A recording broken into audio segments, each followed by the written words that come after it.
Welcome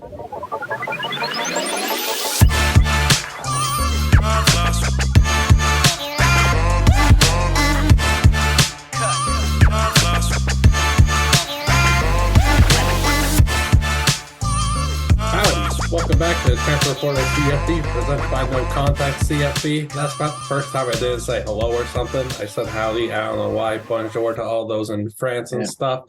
We're talking with another NFL draft prospect, someone that Dylan and I are big fans of, have wanted to speak with a while, and is absolutely torn up the pre-draft process with some legendary sound bites. And some good athletic testing scores and stuff. That too, I suppose. Daiyan Henley, Washington State. What's up? Well, first of all, gracias. That's as far as my Spanish will go. So we're going to put that out there. But you said legendary sound bites, right? Yeah. Yeah, I like that. With only good athletic ability on there. All right. Gotta switch it up. Liam. Gotta be better. Yeah, I don't even remember what I said. I don't take offense to it because I try to be legendary in every aspect, but I would say the athletic ability is up there at least a little bit with the sound bites. You know what I'm saying? You know what I'm saying? Mm-hmm. I try. You had a 1.58 10-yard split. We pay attention. Oh, it was 155. 155. So Yeah. the unofficial was a 158 and it got bumped up to 155. I didn't see. Come on. But look at that. Look at this. Mr. Henley, look at the brain. Just knows immediately. Hey, the biggest part of a man's or anyone's body is that brain. You know what I'm saying? Got to use it. That old cranium. Come on now. This is going to be fun. Dylan's here too. What's up, Dylan? Liam, you're off to a tough start here, man. You got to get some fact checking going. I'm not up. No, he's not, Liam. You're doing great, man. You're doing great. There's so much running around in my brain. There's like 1,000 little Liams in there just fighting with one another over all these random stats and fun facts and stuff. It's like SpongeBob when he's trying to learn how to fine dining. It's like you got all the little SpongeBobs in your head trying to learn how to be a waiter. One of the most unique brains in the entire world. I'm not afraid to say it. Hey. I love that for you. You know what I'm saying? Thank you. I appreciate that. I'll be honest, dude, we have so many questions. I have no clue where to start. Hey, wherever you go, I'm follow. All right. Let's go with something where you could give some advice then. I want to start. You were a 2-star recruit. People are tripping, whatever, talent evaluator, blah, blah, blah. They miss a lot. Quarterback, though. You played quarterback. End up getting to Nevada as a receiver. You get to Washington State, you're a linebacker. You got to talk about your recruitment, what happened, and what's some advice you have for guys that are going through this process and kind of under the radar and they're like kind of questioning things. Yeah. Well, I would definitely say to those that's going through the process right now, I guess coming out of high school and are being overlooked and under-recruited, I would definitely say that if you know your abilities, if you believe in yourself and you know what you're capable of, that's more than enough motivation and drive for you to get to where you are going to go. Not where you want to go, but where you're going to go. You got to not focus on what's right there in front of you at the moment, but look to the future, what you want to see, and be able to, envision that and push towards it. So a lot of people say, be focused on where you are in the moment. And I feel like that caters to the moment. So like if you're happily a guy with 30 different offers, and enjoy that moment. But if you're a guy that was like me who was fighting to just get one, then you have to look forward. You have to say, well, I know what I'm capable of. Let's just keep working because I'm gonna get that one offer. I might get 2 offers. Who's to say? And when I get that offer, I'm gonna make the best of it. And just going through that process, the reason I would say overlooked or under-recruited is because I was aspiring to be a quarterback. Even from a child, from 5 years old up until my senior year of high school, I always thought like I was going to be a quarterback. Little did I know, God had other plans, So I became an athlete more so in my senior year of high school, all over the place, 7 positions. I was even a kicker for kickoff. A lot of people are shocked by that. But that kind of hurt me from the aspect of my recruiting, because what I felt was that the coaches couldn't determine what I was going to be good at. We all know what a jack of all trades is, good at everything but a master of none. And when you're moving forward in football, coaches want to see that you're established and well at what you or what they see you as, position wise. And because I didn't have that, the offers didn't roll in. I was even more undersized than they quote unquote call me now, So it was just a tough period of time just going through that recruiting phase coming out of high school. But like I told you just a minute ago, it's about looking forward. And I believed in myself and just knew that this moment was coming. Yeah, and you might have been a two-star recruit, but what's it matter? You got here. You're a week away from being drafted like very early on, and you've been going through the pre-draft process. How much fun has this been? What's been your favorite part? What's been your least favorite part about it? All right, well, I'm going to say this. Let's get to that two-star thing real quick. What is up with these stars rating us kids like we're hotels? Because if I seen a two-star hotel, I'm not eating there. I don't want to sleep. That's not even a hotel. That's a motel. You know what I'm saying? The motel is a little less classy. But like, why are we rating kids like hotels and motels? Obviously, the 5-star recruits, they probably got saunas in there and all types of crazy fancy things, man.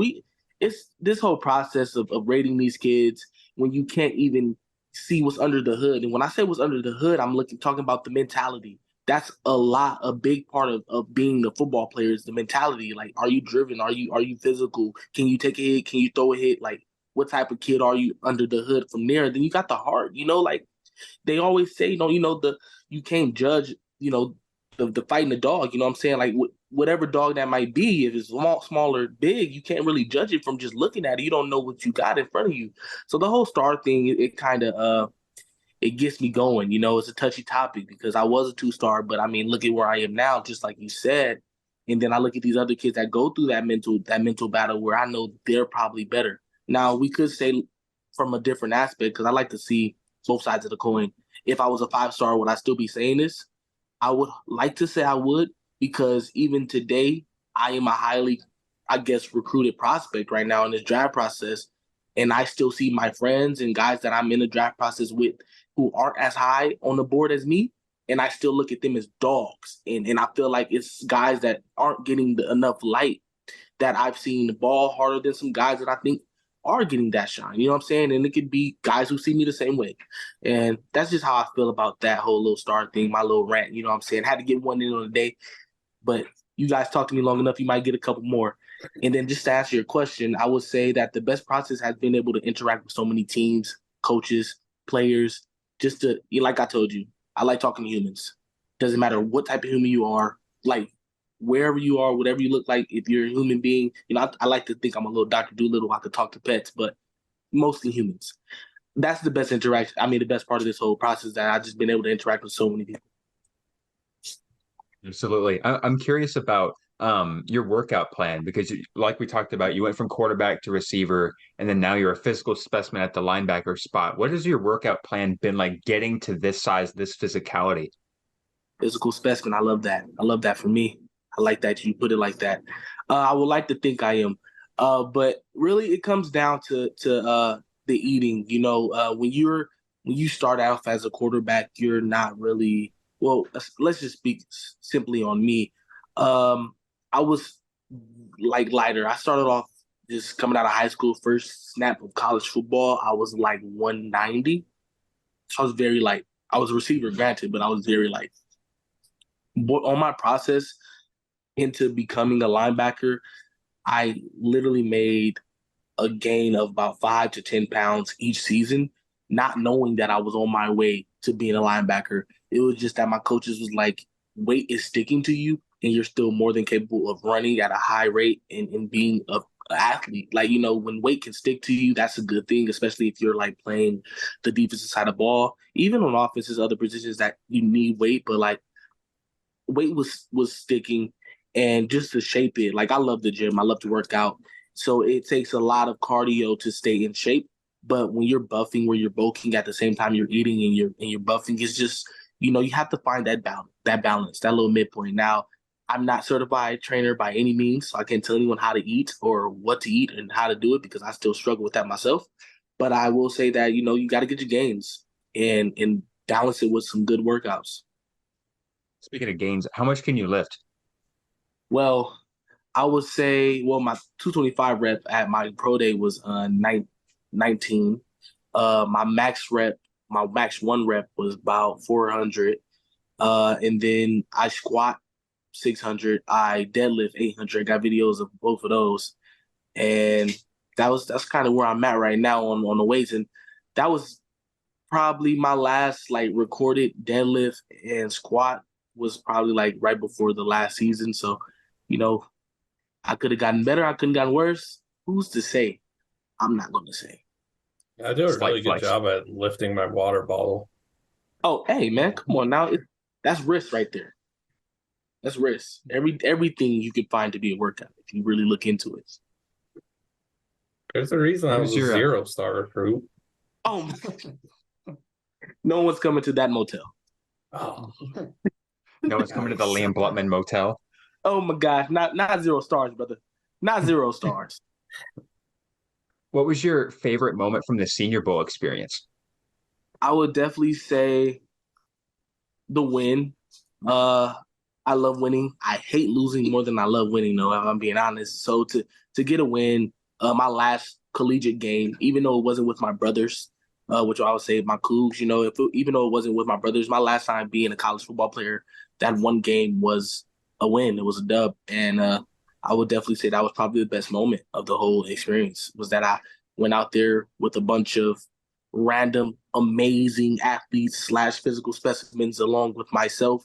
And we got to beat another side of amazing athletes and physical specimens on the other side. And this, because, battle of the best, the best of the best go down there to Senior Bowl. And shout out Jim Nagy for bringing me out. And we got that dub. and then you got to go to the NFL Combine, and you had quite the experience, man. Talk that up.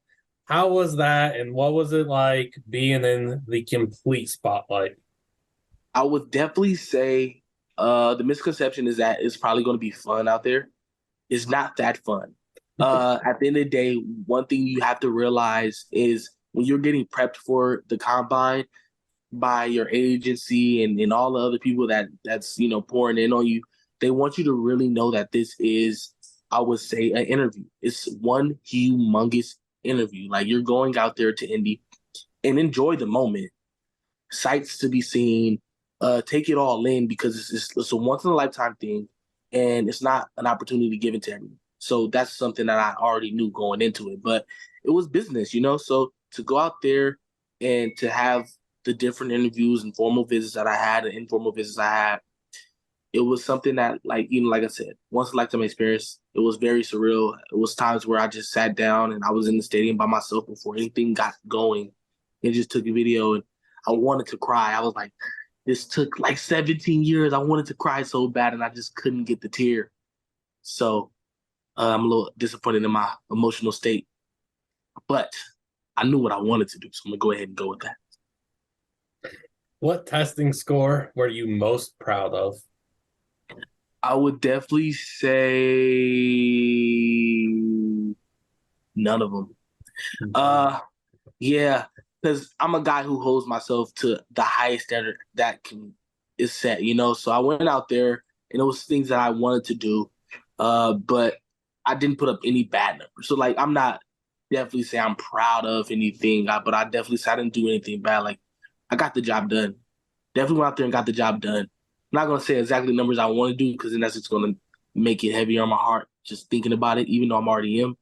But I got the job done. I would say I'm very proud of myself for going out there and putting up the numbers that I did, because seeing how past linebackers performed and seeing how what could have happened, I look and I kind of just rest on the fact that I am of the more athletic linebackers, and I got to prove that. It's not just on the film. You got to see me do it. Even though, like, combine is kind of just like one of the coaches, I won't say which coach, but called it the underwear Olympics. Even though that's like very true. Just to go out there and perform and do your best in something that you've prepped for, it was cool. It was very cool. You talked about how it's like one big interview, and you got to meet with a bunch of teams there at the Combine. And since then, obviously, what are some teams that you've met with and have had good conversations with? I would say I won't give you all. Can't give you all. Not before the big day. But I will say some teams that stuck out. Dallas Cowboys had a great formal with them. I would say the Bengals had a good formal with them. The Bills as well. And then who's a couple more guys that I got to really sit down and talk to? I'm only naming guys I really talked to. So like I'm saying an hour plus, like real deep conversations. I would say the Falcons and the Bears were very good conversations as well. And then I'll leave the rest in my vault. Sure. What's the weirdest question? Can you tell us the weirdest question that you've been asked during the pre-draft process? The weirdest question? A guy just was like, would you rather be a cat or a dog? Which was pretty weird because if you know me, I talk well enough to have an answer for both of them. So yeah, I was like, I could really give you the answer to both of them, but I'm gonna say dog because everyone the stereotypical answers. I got that dog in me, I got that dog in me. But like, what's wrong with a cat? Got 9 lives, always land on my feet. You know what I'm saying? Like, meow.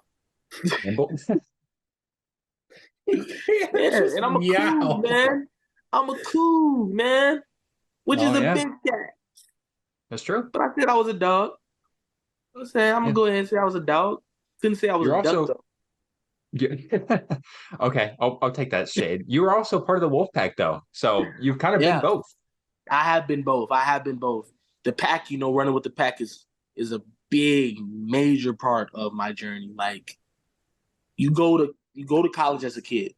Let's call it what it is. You leave your parents. Some leave their parents. Not some people get blessed enough to stay in the same state, but I didn't. I left my parents, and for, I guess, to some extent, you kind of find out what adulting, like being an adult is. You find your independence, and I did that in Nevada for 5 years. So brotherhoods was formed. All types of friendships were formed. Me having to figure out what I'm going to cook and eat for dinner, even though I am on scholarship and I got a stipend and all that stuff. It kind of goes pretty fast when you're trying to pay your rent, and then you got a couple groceries. It's not really that much. I'm not going to say exactly what it is, but it's not that much. So those type of things going to Nevada, I learned, and that's a kind of, not even kind of, a big part of my development. So it's always going to be go pack, but I'm a cool, through and through.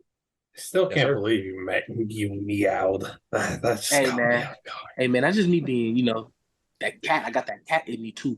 I'm a dog. All right, so now we're gonna have the X-ray meme now, and now it's gonna be a cat in there instead of the dog. I'm saying it's 9 lives aspect. It's the independency. Cats. They always say you can get a cat because they kind of take care of themselves. You got the independency, and then some cats are fearless. You got some good cats out there that's kind of fearless. So like I said, I can make a good argument. Yeah. There's a lot of cowardly dogs as well. Courage comes to mind. Yeah, but hold up, wait. That's another topic right there, man. Courage might have been cowardly, but every episode he was fighting some type of battle, and for the most part, he was fighting demons. Yeah, he wasn't that cowardly. That dog was that dog. Yeah. Ball, man. That's what's up. All right, but you did speak there a little to having to make your own meals and stuff. You a good chef? I make a mean, and when I say mean, probably the best you've ever had bowl of cereal. 5 stars? Oh, 5 star. 5 star. 5 star. Right. What comes first, milk or cereal? I don't do either. Oh my gosh. Yeah. Liam has a very. I just don't be eating cereal. Hey, Dill, get him out of here, man. Get him out of here. Get him out of here. The man doesn't know the essential breakfast starts with a bowl. I don't eat breakfast. Oh, the most important meal of the day. You don't even eat breakfast. Yeah. I don't eat breakfast. If this is turning into the Liam Blutman interview and we're diving into the food world, what did I have yesterday? Because I don't really eat lunch either. I just be eating dinner and some snacks. Bruh. I just told you not too long ago, I'm not a nutritionist, but I know you got to try for 3 meals. Even if you can't get 3, you got to attempt to get 2. I have a diet plan that many are saying is the future of many athletes. Many are saying. Many. Yes. Many being maybe DK Metcalf, the guy who only eats candy. DK might be one of my well and bad moles. He might be one of my sources. Or Ocho, who only eats McDonald's. See, I don't know. I don't eat McDonald's, so I can't really side with Chad there. I'm just saying, those are some elite athletes who nutrition is garbage. And I know DK, so that's my guy, and I get to joke with him about that because I'm like, bro, there's no way you do that, and he actually does that. That's insane. He actually does that. I thought it was trolling when I saw that for the first time. He does that. That is him. Man, take me back to the first moment that you remember truly falling in love with the game of football. Oh man. That's a deep pocket memory right there. I would say the first practice of Pop Warner. And the reason I would say that, even though I can barely remember it, is just because I know what came out of the game for me. And I was meeting all my friends. Like, all my brothers that I call brother came from, like, football. So I would say the first practice is, and also because it became my release. It became, my way away from the real world. Like, you step onto the football field, you don't have school no more. So, like, just imagine, not the biggest school guy. I feel like there is a point to school. Like, you need school to help you further in life and all that stuff, But when you're a kid, school, push, teachers and authority, you know what I'm saying? That's what you're thinking as a kid. So to immediately go to football and have nothing but friends, and we don't have to sit down and learn that because it's like 5 years old, 4 or 5 years old. I'm like, this is like the best thing ever. I want to do this for the rest of my life. And then it kind of gets more real and real and real and real. And then you kind of, realize like, this is what I love to do. And it's what I can do for the rest of my life. When you realize like the NFL is like really an option, Yeah, school was also super important to me. Yeah, I dropped out of community college, so you can tell. I can tell, yeah. Go school, man. Go school. School's helping me with this a lot right now, and that was a perfect accidental slip up on the word. You can't script this stuff. I want to ask you for real though, like, how important is it for you to represent all of Crenshaw in a big way, and what does it mean to you? I know it probably holds a lot of weight on your shoulders. Yeah, no, it holds a lot of weight. Because when you think inner city section, when you think Crenshaw, when you think Los Angeles, there's not a lot of guys that really stick, So for me to potentially and be one of the guys that name rings bells, that sticks, it holds that weight, but it's so much pride within it. Like, I love it. Like, this is my, we've had big guys come out of this school. Brandon Meebane, DeAnthony Thomas, you guys know very well, come from Crenshaw. But it's like, I feel like I can take it almost even a step further from those guys who've come before me. So I look at my community, and I know that they love me because I love them. And I'm a guy who's going to give back to them just as much as they poured into me. And it's not like Crenshaw, handed me things and throughout my life, but it's like I was raised here, so I got a different type of aspect and respect for it. So moving forward in life, I'm just, can't wait to just be hopefully a pillar for this community and rep my team, rep my set, because that's Crenshaw for me. It's a team, it's a set. Talked a lot about, kind of the underdog mentality and, from the recruiting to the stars, and, we won't dive back into that cesspool, but the hotels and motels. Exactly. Even now, it doesn't feel like you're getting the respect that you deserve as a draft prospect nationally from media. And I'm sure you probably don't pay attention to that so much, but why do you feel like you're being slept on? I would say that, you come from Nevada, so some people probably just hold that weight for, like, Mountain West schools.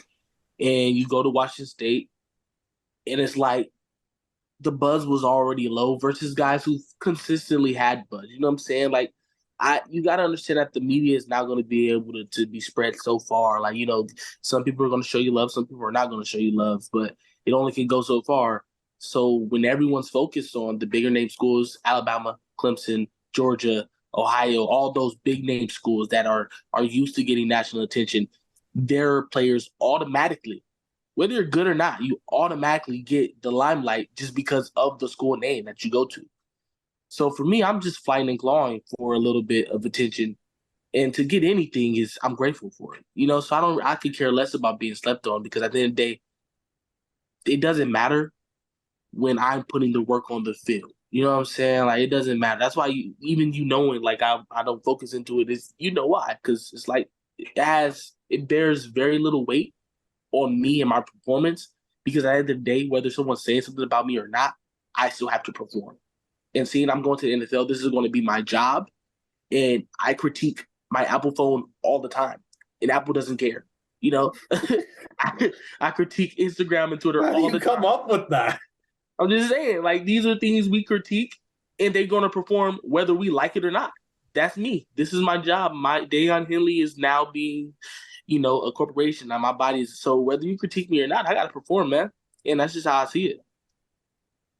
Absolutely. I can't wait for the moment that, and I'm sure you can as well. You've probably dreamed for it for a long time. Just, going back to your combine reaction, how you're taking it all in and, trying to get some tears and emotion out of it. But take us to what you're envisioning for the moment you get your name called on draft day.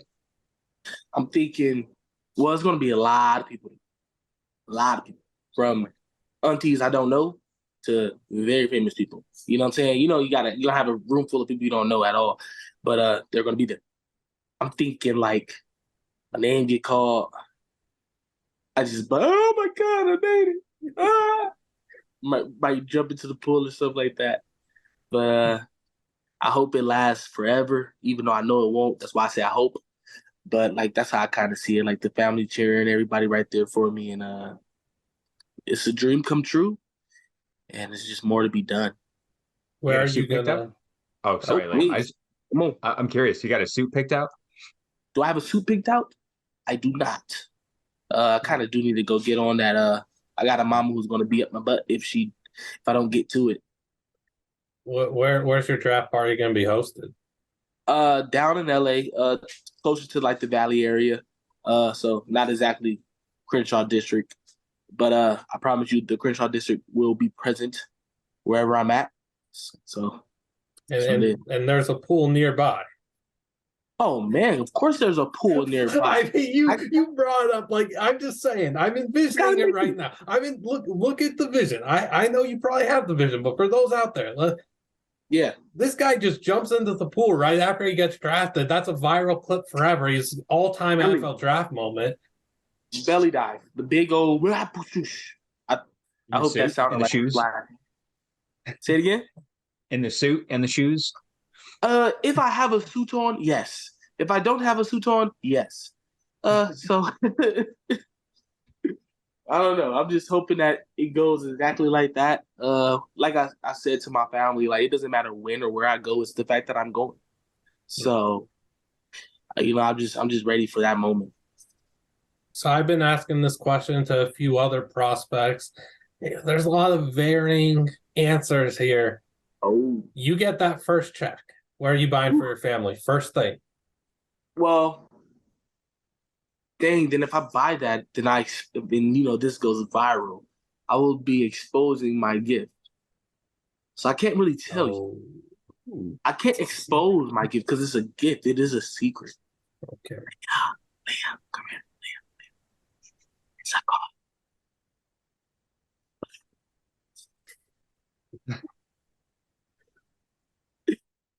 I hope you heard that. I don't know if you did, but wink, wink. Just between us. We'll keep it on the down low. All right. Yeah, keep it on down low. Keep it on down low. For sure. Something that I cannot let you keep on the down low, though. I ask this to literally everyone. Giving back to the community. It's super important. Don't know that. Don't know. Yeah.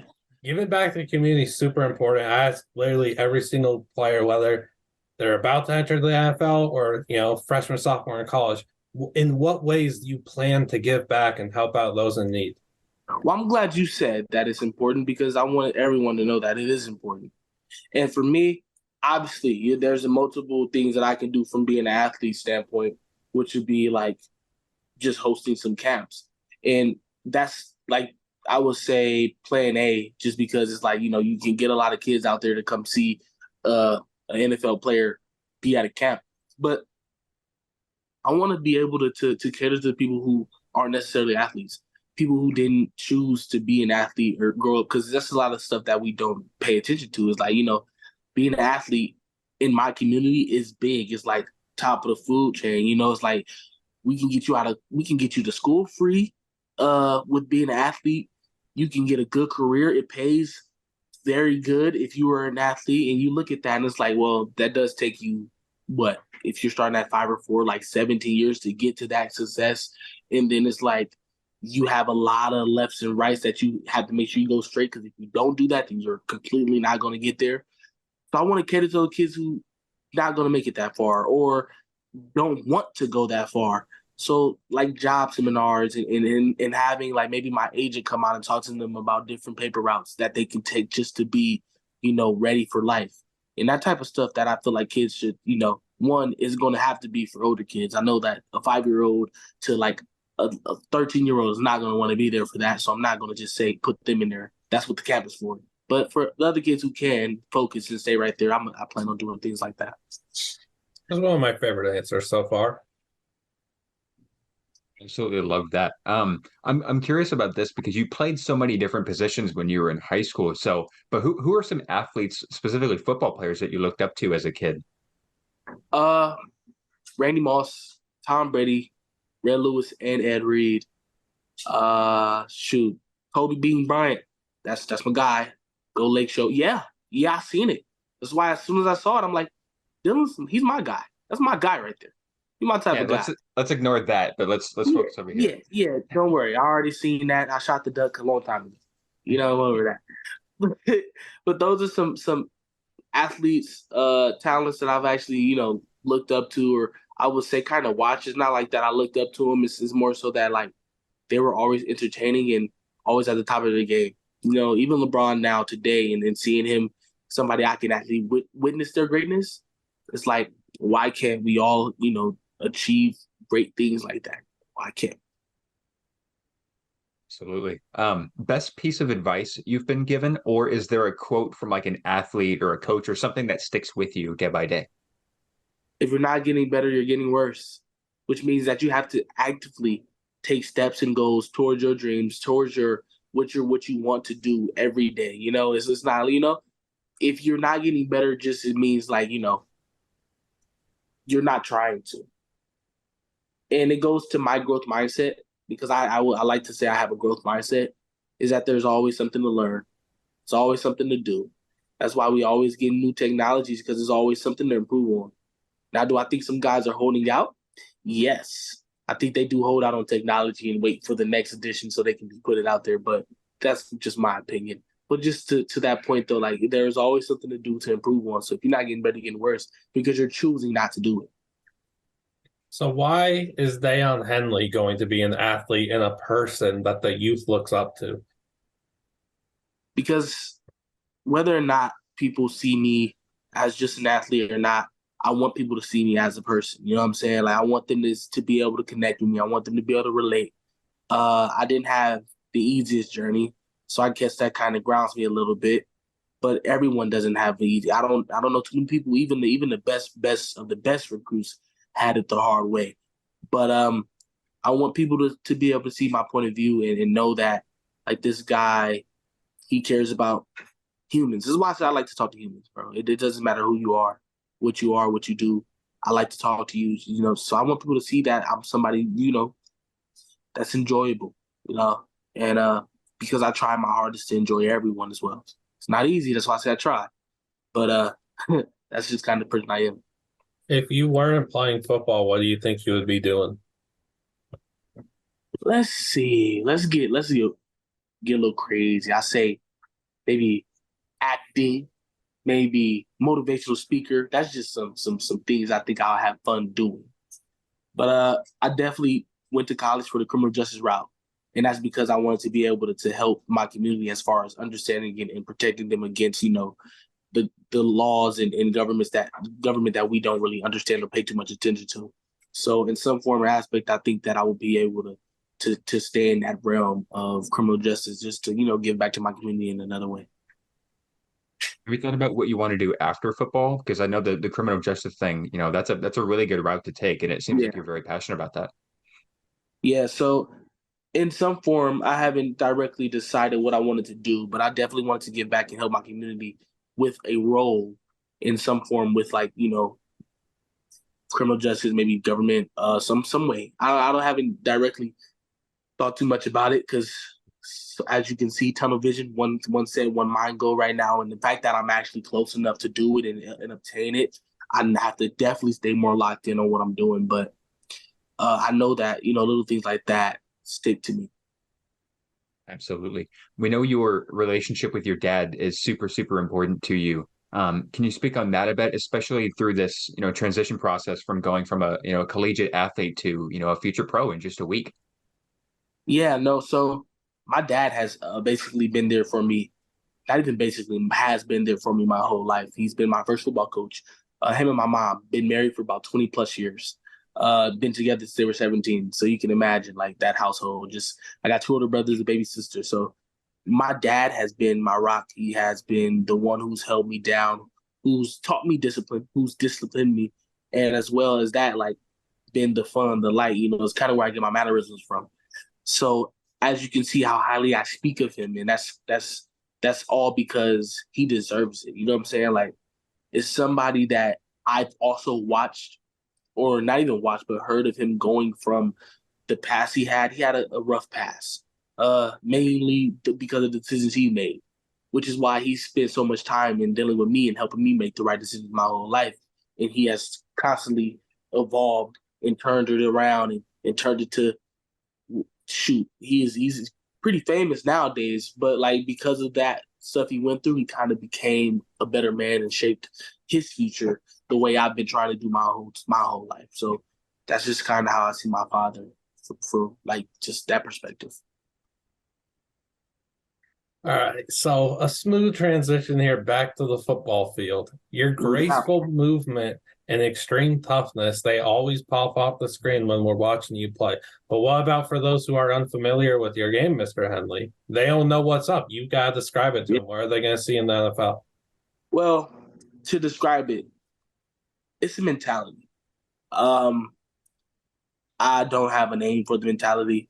I really just simplify it to it's football. At the end of the day, it's hit or be hidden. Since I've been blessed enough to be on the defensive side, always for me, it's hit them before they hit me. And that's what you're going to see. That physicality comes from me just in the mentality. But one thing I do also know is when becoming a defensive player, it's always like, you're on defense because you don't need to catch the ball, or, you don't have to run the ball. You're on defense. But for me, being on offense so long, all I care about is getting the ball back and be able to score, get the ball back for the offense, because I want to touch the ball. So you're going to see me always actively going for the ball. Like, you're going to see that. That's where the sideline comes from, because I'm always trying to get in frame. I'm always trying to be around the ball, because is there the opportunity to get it? That's me. I'm going to take that opportunity. So I think you look at my film, you see a physical guy who's running to the ball every play, running like his hair on fire. Now, when you're looking at film for your upcoming opponent, it's the first day that you're doing this studying. What's the first thing that you're looking for on film to get an advantage on that upcoming opponent? Easily looking at the line of scrimmage, and I'm trying to figure out whether it's run or pass. How do I identify that? You look at the line of scrimmage, because someone on that line is going to let you know what the play is going to be. A lot of people just overthink it.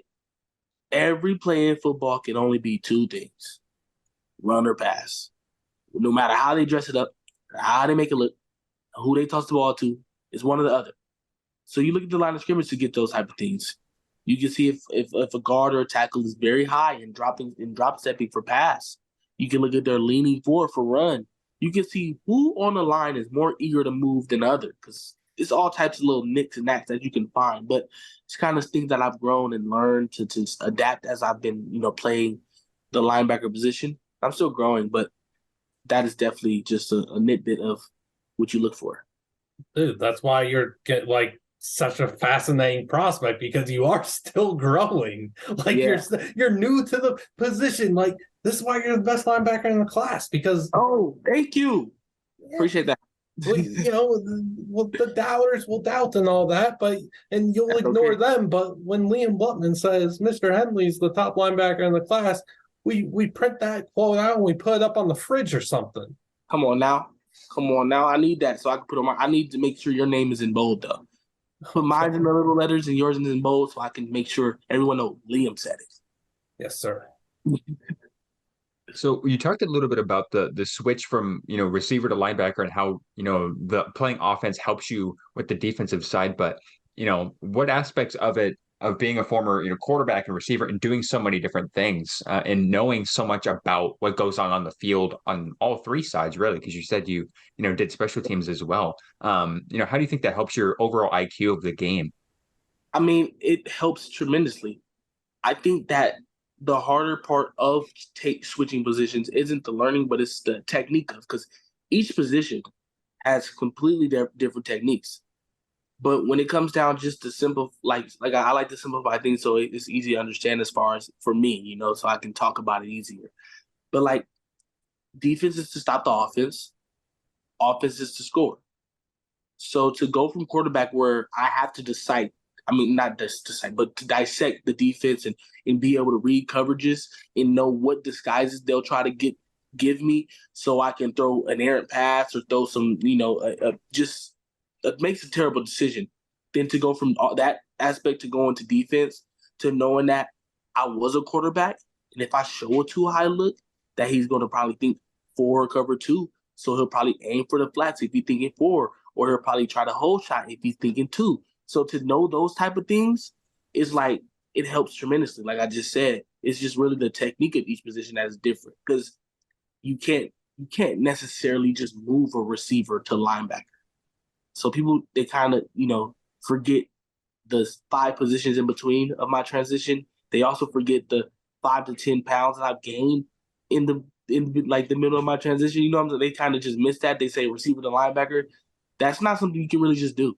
You can't just go from running routes to going to the box and just standing with your feet square when you're always staggered stance going forward. You know what I'm saying? Like you can't just do that. But those who do, good for them. But they're going to have to learn. It's not going to just take one season to be a linebacker. You know what I'm saying? So that's kind of just how I would say, like, yeah, it definitely does. You talked about your time at Nevada and what you learned from that, but I'm curious about your time in the transfer portal after 4 years there or 5 years there at Nevada, right? Was it 5? Yeah, 5. Yeah. So what was it like being in the transfer portal and having so many schools hit you up and kind of getting that recruiting experience that you didn't get out of high school? It was amazing. That was my 5-star recruit, trip. That was me being the top hotel. So it felt amazing.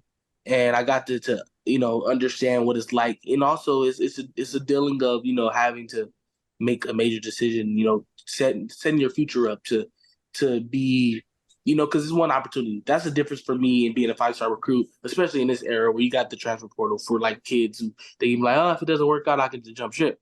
For me, Nevada did work out. I wasn't leaving Nevada because of any type of position change or coach or nothing like that. I left because I just feel like there's opportunity for me to perform at a higher level and do that well so I can get the right looks. That's why I left. But to go through that process and make the decision of going to Washington State over other schools such as USC, Washington Huskies, the terrible colors, those guys. Oh, yeah, thank you. We have that in common. But to make the decision to go against those type of schools, it's like I'm putting my money all in one bank, and that bank being Washington State, being Pullman, being the Cougs, and betting it all eventually. And it all came back and with promising results. All right. There's still so many more questions I've written down, but we obviously could not get to all of them, man. Yeah, we running out. I probably got like 3 more minutes, man, but let's go. Oh man. All right. Favorite TV show? Favorite TV show right now? Snowfall was amazing, and just a little fun one that I love so much. Brooklyn Nine-Nine. It's an amazing show. It's an amazing show. All right, let's get a Twitter question in here. Let me look at them. Oh, from 3 Tech Pod, what's the top moment that made you go, yeah, this is what I'm supposed to be doing for a living? I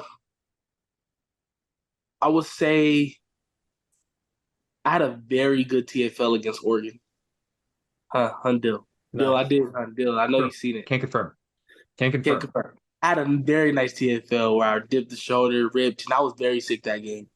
But it was just like this feeling, even in my lowest low, my body that game was terrible. It was just I was just very sick. I'm like, this is amazing. Like I love this game.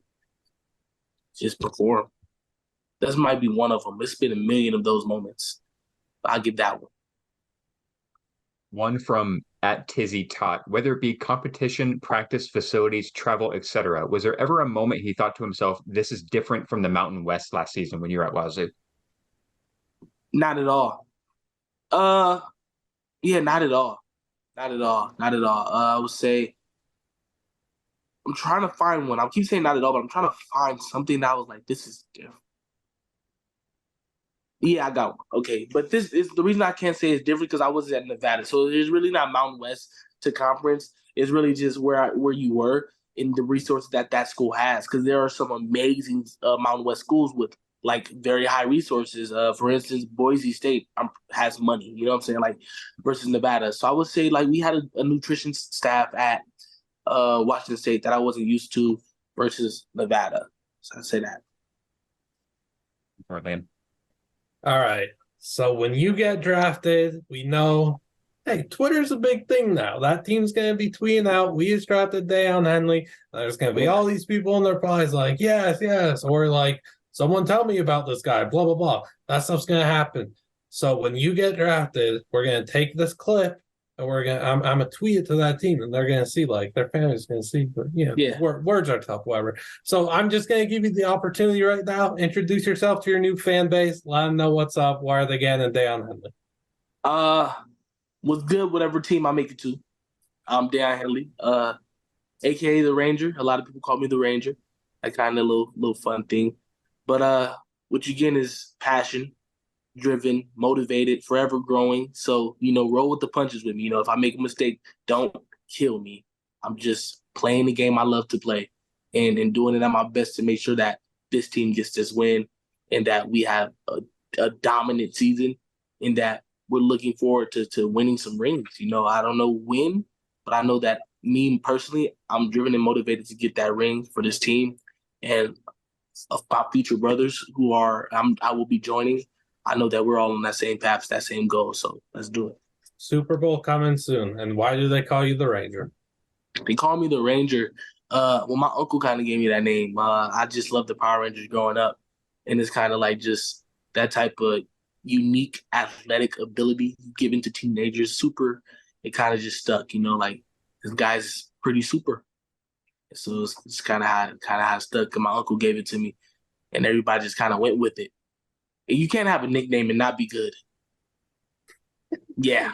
Oh, wait. Okay. When you do your Sunday Night Football intro, are you going to say, like, the Ranger? Might be on something, Liam. See, look. I just come up with this stuff on the fly. I asked someone about Sunday Night Football intro before. They're like, yeah I got to let them know, like, I'm an athletic specimen. That's what he said. So you might be on something. The Ranger. I was talking to A.T. Perry, and he was telling me he likes regular show. I was like, dude, you're gonna need some regular show cleats. Maybe get some Power Ranger cleats. Yeah. You looking for a job, huh? Yeah, I am. Yeah. You need to. I told you this brain is nuts. It just be going. It just be doing things. Hey, I'm loving it. The brain is great. Thank you. Best linebacker in the draft. Not saying it because he's saying I got a great brain. It's just the truth, unbiased. Daiyan Henley, he's going to do really big things. Thank you all for watching. Please make sure to like and subscribe. Follow Daiyan on Twitter. His @'s been on the screen for like an hour now. If you haven't followed him at this point, what are you doing? Like, come on, support the guy. He's going to be doing big things in the NFL. Name's going to be called in a week. He's got to get up on out of here. Bad outro, clever. Goodbye. Thank you so much.